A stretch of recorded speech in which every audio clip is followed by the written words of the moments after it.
Selamat pagi siswa-siswi kelas 5 SD Santo Markus 1 Kramat Jati yang saya kasihi.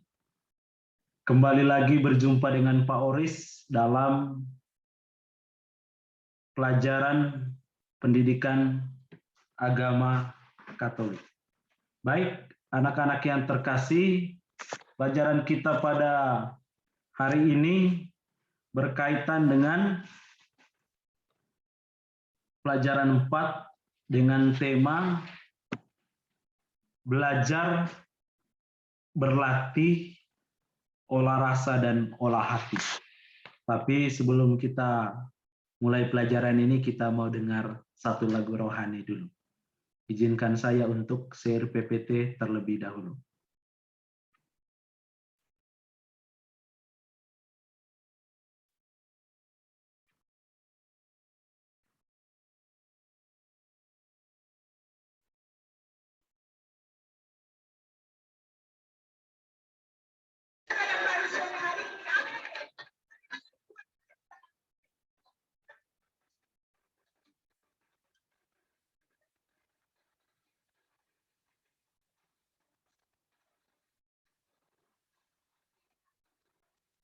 Ada yang hitam, tidak ada yang putih. Kita satu di dalam Tuhan karena percaya Yesus Tuhan, Dia Raja, segala raja. Beragam-ragam kita hadir di sini, tetapi tetap satu. Oh, di dalam Tuhan tidak ada yang hitam, tidak ada yang kita satu di dalam Tuhan karena percaya oh, Yesus Tuhan, Dia Raja, segala raja. Yang percaya lambaikan tangan Tuhan. Haleluya,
Baik, anak-anak, setelah kita mendengarkan lagu rohani, sekarang kita buka pelajaran kita dengan doa pembukaan.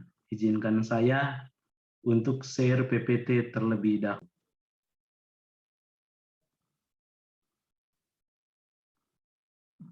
Kita lihat di sini, PPT-nya sudah disiapkan oleh Pak Oris. Di sini sudah ada juga doa pembukaan. Baik, kita langsung ke doa pembukaan. Marilah kita siapkan hati dan pikiran kita untuk berdoa. Dalam nama Bapa dan Putra dan Roh Kudus. Amin. Allah, Bapa yang Maha Baik, Engkau telah menciptakan manusia, laki-laki dan perempuan, seturut citra Tuhan. Sebagai gambar Allah, kami Engkau berikan bakat dan kemampuan, supaya kami berkembang semakin menyerupai Dikau. Bantulah dan sertailah kami, agar kami dapat mengembangkan diri seturut kehendak-Mu. Demi Kristus Tuhan kami. Amin. Santo Markus, doakanlah kami, supaya kami dapat menikmati janji Kristus. Amin. Dalam nama Bapa dan Putra dan Roh Kudus. Amin. Baik, terima kasih untuk anak-anak yang sudah mengikuti doa dengan baik dan benar. Sekarang silakan anak-anak membuka buku cetak ya untuk pelajaran agama halaman 39. Buka buku cetak halaman 39. Pada hari ini anak-anak kita akan belajar tema pelajaran 4, yaitu belajar, berlatih, olah rasa, dan olah hati. Tema yang kita pelajari pada hari ini sangat berkaitan erat dengan manusia yang diciptakan oleh Tuhan dengan kemampuan atau talenta. Bahwa Tuhan menciptakan manusia itu lengkap dengan kemampuan atau talentanya. Nah, anak-anak bisa dikatakan secara singkat seperti ini.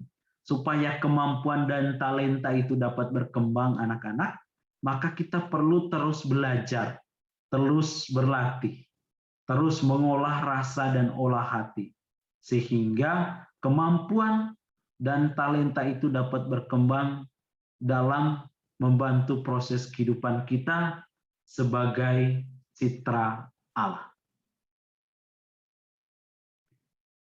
Sekarang kita lihat apa tujuan kita mempelajari tema belajar, berlatih, olah rasa, dan olah hati. Kita lihat di sini ada 2 tujuan kita mempelajari tema ini. Yang pertama, kita ingin mengembangkan diri sebagai citra Allah, sesuai dengan talenta, sesuai dengan kemampuan yang kita miliki.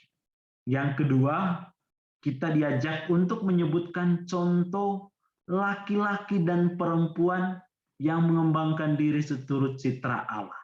Ada berbagai tokoh yang kita kenal yang mampu mengembangkan kemampuan, yang mampu mengembangkan bakat atau talentanya seturut dengan citra Allah.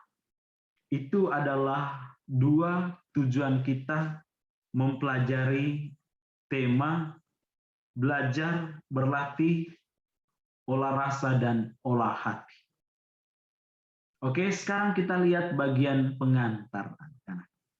Anak-anak yang terkasih, kita sudah belajar dalam pelajaran 1, pelajaran 2, pelajaran 3, tentang laki-laki dan perempuan itu diciptakan sebagai citra Allah yang tentu saling melengkapi dan sederajat. Jadi antara laki-laki dan perempuan itu, mereka itu setara, sama. Tidak ada yang lebih tinggi, tidak ada yang lebih rendah. Nah, anak-anak, menjadi citra Allah itu perlu banyak belajar, perlu berjuang terus-menerus.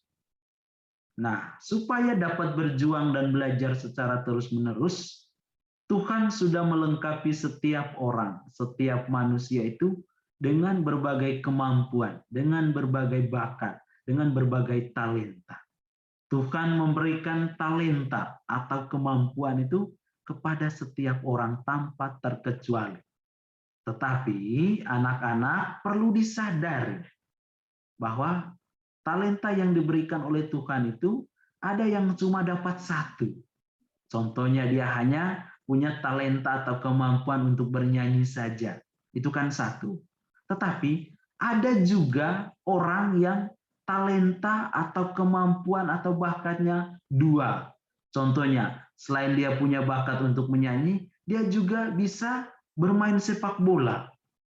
Dan ada juga yang dapat lebih dari 2, misalnya 5 talenta. Selain dia jago bermain musik, dia juga bisa bernyanyi, dia juga bisa bermain bola, dia juga bisa bermain basket, dan lain-lain. Jadi setiap orang itu punya kemampuan yang berbeda-beda. Nah, kenapa Tuhan menciptakan kemampuan yang berbeda-beda itu kepada setiap orang? Jawabannya supaya manusia itu bisa saling melengkapi satu sama lain. Baik, kita lihat di sini beberapa catatan. Mungkin tadi kita bingung, apa itu talenta? Nah, anak-anak, talenta itu sama dengan kemampuan, sama dengan bakat. Itu arti dari kata talenta. Pertanyaannya, setelah kita mengetahui arti kata talenta ini, anak-anak, nah ini perlu kita hening sejenak, bertanya kepada diri kita, berapakah talenta atau kemampuan yang diberikan Tuhan kepadaku? Coba sekarang tanyakan kepada dirimu. Lalu setelah kamu mengetahui berapa talenta yang diberikan Tuhan kepadamu, bagaimanakah aku mengembangkan talenta itu? Nah, anak-anak, agar kemampuan dan bakat itu atau talenta itu dapat berkembang, maka kita perlu belajar, berlatih, olah rasa dan olah hati, sehingga bakat dan kemampuan itu dapat membantu proses perkembangan dan pertumbuhan kita sebagai manusia. Nah, anak-anak, kita lihat lebih lanjut. Ada beberapa catatan pokok yang mungkin perlu kita ketahui dan perlu kita lihat secara bersama-sama. Bahwa anak-anak, sudah dikatakan oleh Pak Oris di bagian awal tadi, setiap manusia atau setiap orang itu dianugerahkan Tuhan itu bakat umum dan bakat khusus. Pertanyaannya, apa itu bakat umum, Pak Oris? Nah, anak-anak, bakat umum itu adalah kemampuan dasar untuk menjadi manusia sebagai citra Allah. Yakni ada akal, ada hati, dan kehendak. Nah, ketiga hal ini itu dimiliki oleh setiap manusia tanpa terkecuali. Karena ini adalah bakat umum yang diberikan oleh Tuhan kepada setiap manusia. Nah, apa itu bakat khusus? Bakat khusus itu adalah keterampilan-keterampilan khusus untuk semakin mendukung bakat umum. Misalnya, bakat bermain musik, olahraga, dan lain-lain. Jadi untuk bakat khusus ini, anak-anak, setiap manusia itu berbeda-beda. Ada yang cuma bakatnya bermain musik, ada yang cuma bakatnya bernyanyi, ada juga yang bermain musik dan bernyanyi, ada yang juga bakatnya hanya olahraga. Jadi itu perbedaan antara bakat umum dan bakat khusus. Bakat khusus ini ada untuk mendukung bakat umum. Karena itu dimiliki oleh setiap manusia. Nah, anak-anak yang terkasih, agar bakat khusus ini, bermain musik, olahraga, nyanyi, dan lain-lain dapat berkembang, maka perlu ada bimbingan. Ada bimbingan dari guru, kemudian dari orang tua, dari teman, dari para ahli, ini para pelatih. Contohnya, ketika si Kevin mengikuti sekolah sepak bola, maka di sana nanti dia akan mendapatkan pelatih yang memang profesional di bidang sepak bola, sehingga dia dapat berkembang menjadi seorang pemain yang profesional. Nah, anak-anak, berkat bimbingan Bapak Ibu guru, orang tua, teman, dan para pelatih ini, kita dapat menemukan bakat khusus ini selama pada tingkat dasar. Ketika kita sudah mengenal pada tingkat dasar, maka kita dengan mudah untuk mengembangkannya. Yang terpenting, jangan malas. Kalau kamu malas, maka bakat dan kemampuanmu itu tidak dapat berkembang. Nah, anak-anak yang terkasih, bakat umum maupun bakat khusus itu harus dikembangkan agar diri kita itu menjadi manusia yang dewasa dan berguna bagi keluarga, bagi masyarakat, bagi bangsa, bagi agama kita masing-masing. Nah, sebagai orang-orang yang punya kemampuan dan bakat, marilah kita kembangkan kemampuan dan bakat itu dengan tekun dan rajin. Karena nanti kemampuan dan bakat itulah yang bisa membantu proses kehidupan kita ke depannya. Oke, anak-anak, sekarang kita lihat bagaimana kitab suci atau gereja mengajarkan tentang cara mengembangkan bakat dan kemampuan. Nah, silakan anak-anak buka Injil Matius bab 25 ayat 14 sampai dengan 29. Silakan anak-anak buka kitab suci. Kalau tidak, buka buku halaman 46. Buka buku halaman 46. Baik anak-anak, mari kita baca bersama-sama. Inilah Injil Tuhan kita Yesus Kristus menurut Matius. Dimuliakanlah Tuhan. Sebab hal kerajaan sorga sama seperti seorang yang mau berpergian ke luar negeri, yang memanggil hamba-hambanya dan mempercayakan hartanya kepada mereka. Yang seorang diberikannya 5 talenta, yang seorang lagi 2, dan yang seorang lain lagi 1. Masing-masing menurut kesanggupannya, lalu ia berangkat. Segera pergilah hamba yang menerima talenta itu.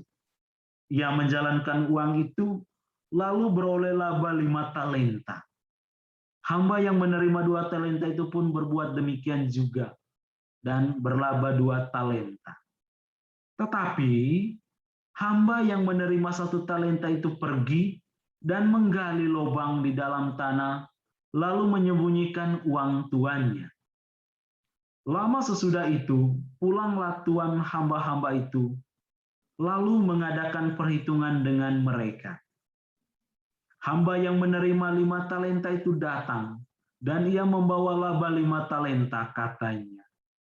Tuan, 5 talenta Tuan percayakan kepadaku. Lihat, aku telah beroleh laba 5 talenta. Maka kata tuannya itu kepadanya, baik sekali perbuatanmu itu, hai hambaku yang baik dan setia. Engkau telah setia dalam perkara kecil. Aku akan memberikan kepadamu tanggung jawab dalam perkara yang besar. Masuklah dan turutlah dalam kebahagiaan Tuhan. Lalu datanglah hamba yang menerima 2 talenta itu, katanya. Tuan, 2 talenta Tuan percayakan kepadaku. Lihat, aku telah beroleh laba 2 talenta. Maka kata tuannya itu kepadanya, baik sekali perbuatanmu itu, hai hambaku yang baik dan setia. Engkau telah setia memikul tanggung jawab dalam perkara yang kecil. Aku akan memberikan kepadamu tanggung jawab dalam perkara yang besar. Masuklah dan turutlah dalam kebahagiaan Tuhan.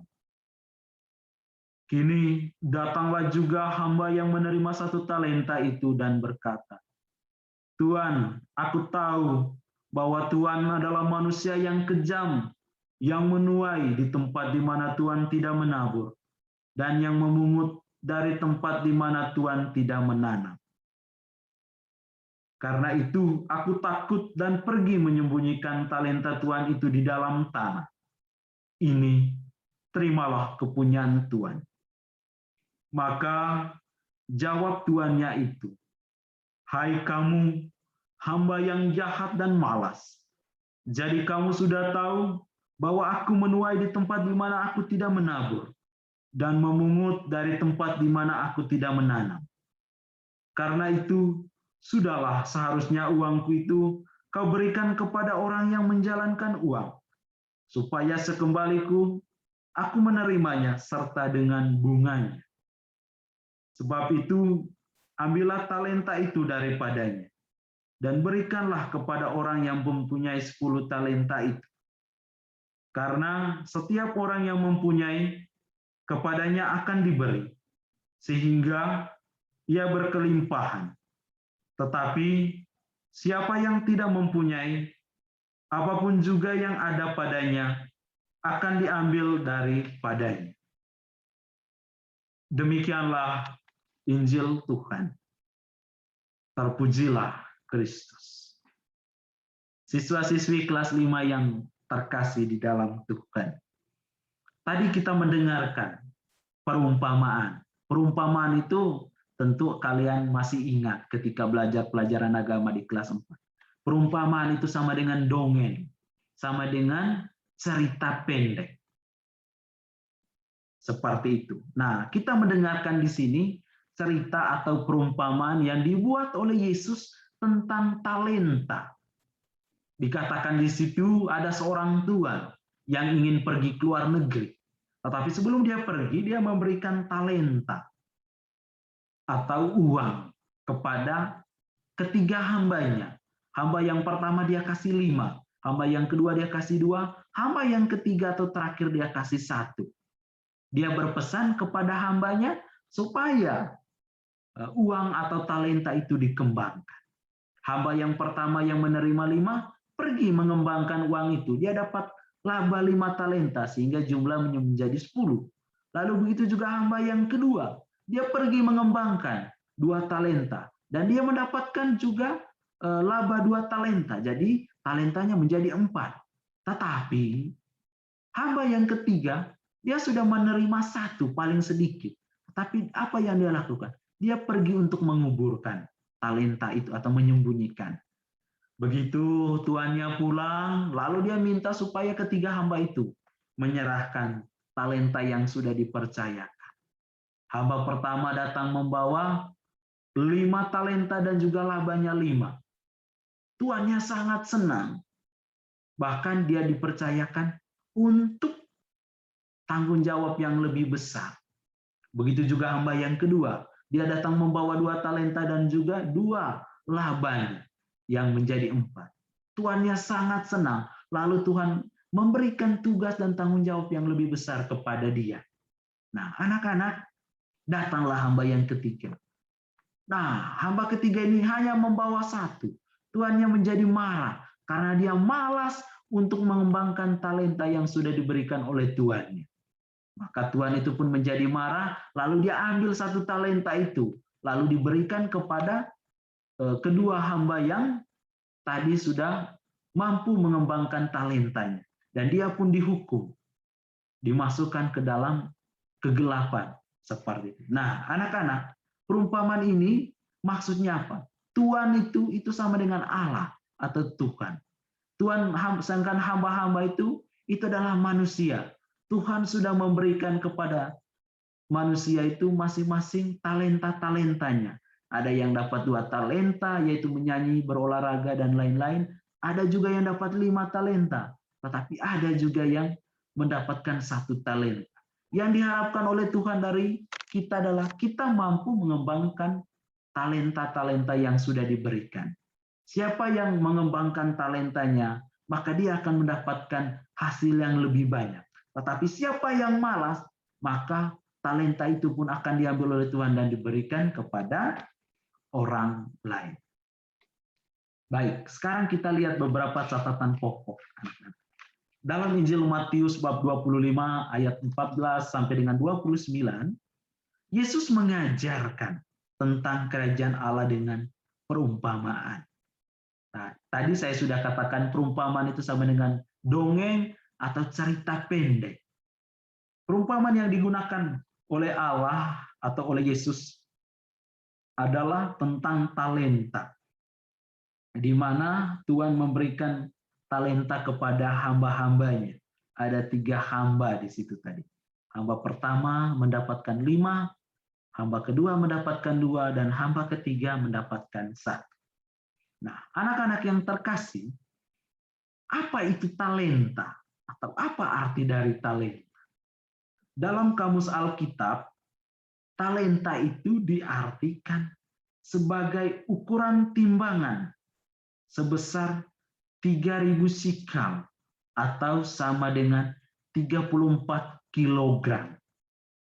Dalam Perjanjian Baru, Alkitab Perjanjian Baru, talenta itu sama artinya dengan ukuran uang yang sangat besar nilainya.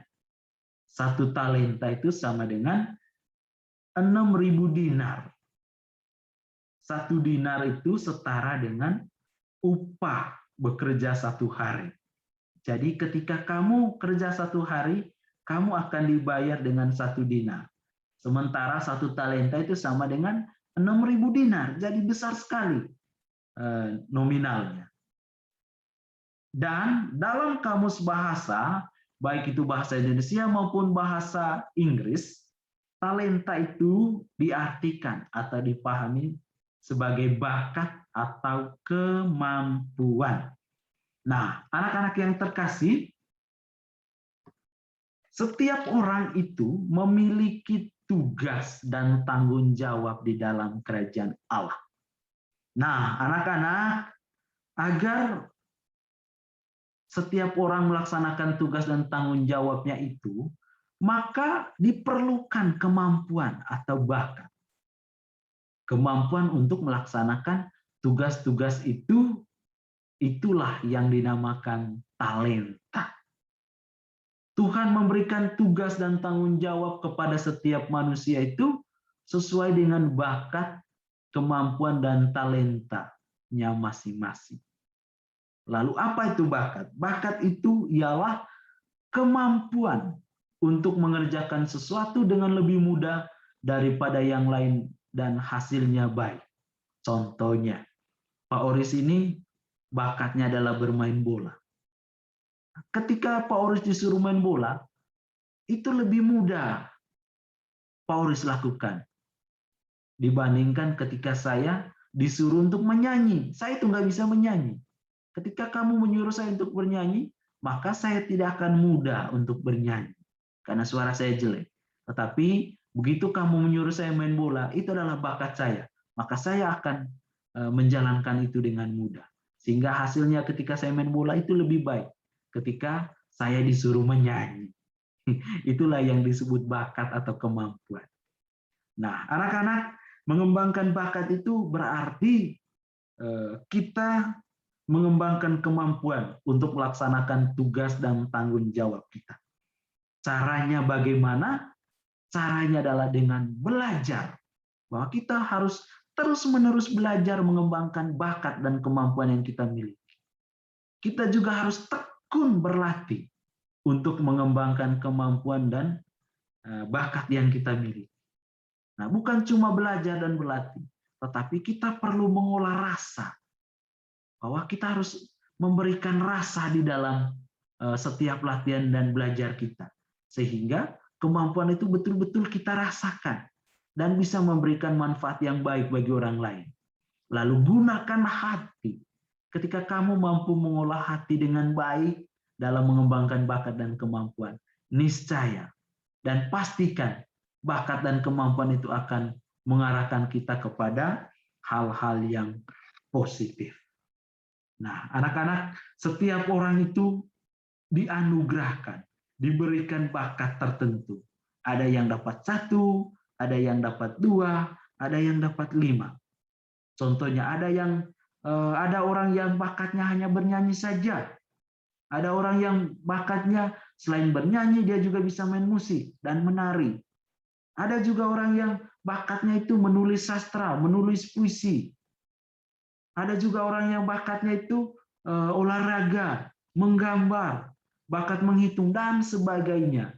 Setiap orang itu punya bakat khususnya masing-masing. Nah, anak-anak, sekarang coba kamu amati, apakah yang menjadi bakatmu? Dan apa yang telah kamu lakukan untuk mengembangkan bakat dan kemampuan itu? Ingat anak-anak, bakat-bakat itu perlu dikembangkan dengan cara belajar yang tekun, berlatih secara teratur, penuh semangat, dan juga tentu kita minta pertolongan orang lain, orang tua, guru, para ahli, para pelatih. Bakat yang dikembangkan dengan penuh semangat dan dibantu oleh orang yang ahlinya, tentu saja akan mendapatkan hasil yang jauh lebih baik. Nah, anak-anak yang terkasih, jadi pengembangan bakat tersebut perlu diarahkan bagi kemajuan masyarakat, sehingga laki-laki dan perempuan itu bisa setara. Pengembangan bakat yang perlu diarahkan tentu saja akan membantu terwujudnya kerajaan Allah. Jadi tidak diharapkan dengan pengembangan bakat itu justru kita saling merendahkan satu sama lain. Itu tidak dibolehkan. Justru ketika kamu mengembangkan bakat dan kemampuan, kita diharapkan mampu saling menghargai, saling melengkapi, bukan saling merendahkan. Baik, anak-anak, itu saja pembelajaran kita pada hari ini. Sekarang kita doa penutup dan nanti ada tugas. Tugas ini mohon nanti dikerjakan ya. Marilah kita berdoa. Dalam nama Bapa dan Putra dan Roh Kudus. Amin. Ya Allah, berkatilah talenta yang kami miliki agar terus-menerus berkembang untuk kelangsungan hidup kami. Semoga banyak orang yang mendukung kami dalam proses pengembangan bakat ini, agar kami mampu mengelola hati dan rasa kami. Demi Kristus Tuhan dan pengantara kami. Amin. Santo Markus, doakanlah kami supaya kami dapat menikmati janji Kristus. Amin. Dalam nama Bapa dan Putra dan Roh Kudus. Amin. Sekarang anak-anak kita lihat apa tugasnya. Oke, ini tugas 1. Tugas ini nanti akan dimasukkan ke dalam nilai raport PTS. Tugasnya sederhana saja. Buatlah slogan tentang laki-laki dan perempuan sederajat. Buat slogan ya. Kalau tidak tahu arti slogan, silakan cari di Google, cari di kamus. Sudah kelas 5 itu harus sudah tahu itu slogan. Nah, bagaimana cara kerjanya? Kerjakan pada sebuah kertas, baik itu kertas AVS atau kertas apapun. Lalu, buatlah slogan itu semenarik mungkin, dengan hiasan dan warna yang cocok. Coba kamu lihat background-nya Poris, itu perpaduan yang sangat baik sekali. Buatlah slogan itu, slogan yang singkat, tetapi menarik untuk dibaca.